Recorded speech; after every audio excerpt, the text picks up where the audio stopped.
Hello, today in episode 5 of Heal Your Gut, we're going to be talking about yeasts and fungi, but in particular IBS and fatigue. Our bodies are under constant attack from yeast and fungi. They actually could kill us. The most infamous is Candida Albicans, probably. And yeast come with every mouthful of food. They come with your food, whether it's hot or cold, not probably if it's instantly been cooked, but certainly if it's been around for more than a few hours. And they also come from things like beer and red wine and so on. So you're constantly bringing yeast and fungi into your body. Now, don't worry, they can't kill you because your body's got this wonderful defense system. At night time, your good bacteria in your gut eat something like 2.2 pounds, a kilo of yeasts. And this protects you. Their favourite food is Candida albicans. But what happens if they're not there? What happens if you've had some chemo, or you've had an antibiotic, or you've been through enormous stress, and so on?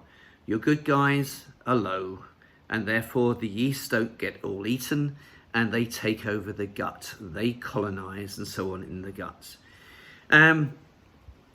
The simple symptoms, you get bloated. So people who have chemo quite often get bloated. Well, that's because the good guys are down and the bad guys, the yeasts, are taking over in the gut. But the second thing they can do, just think back in your life, the second thing they can do is they lay down tiny, tiny roots across the gut wall. They're roots of filaments.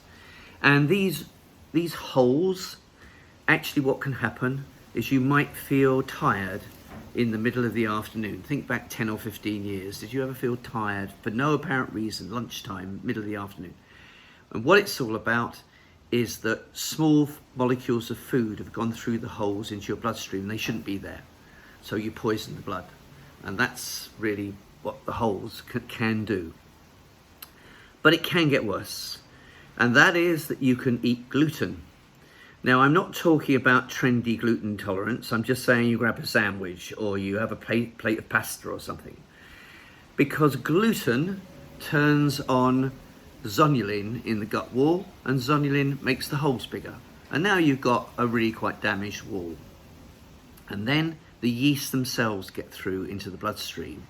And they can do in the bloodstream, round the body, what they do in the gut, which is, number one, they can sit on cells.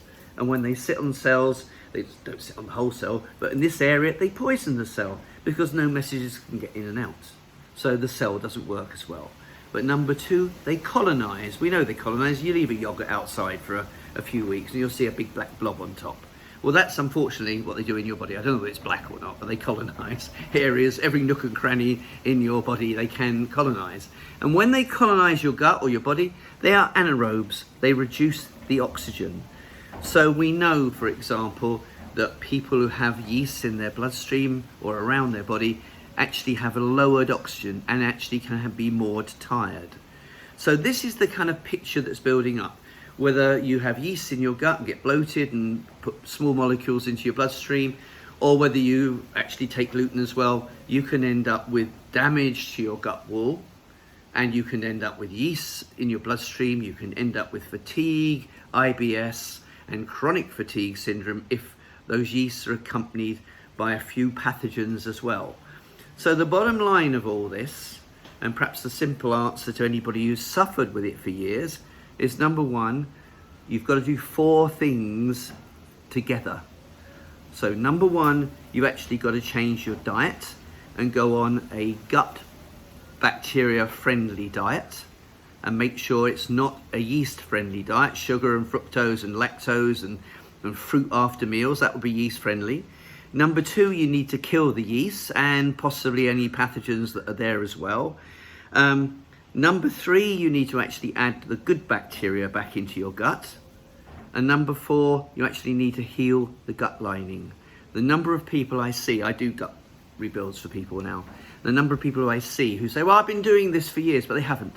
They've been doing one bit. They've probably eaten lots of kefir. That will get rid of it, and it controls it for a while. But adding good bacteria doesn't totally solve the problem at all. How does it heal the gut lining and so on?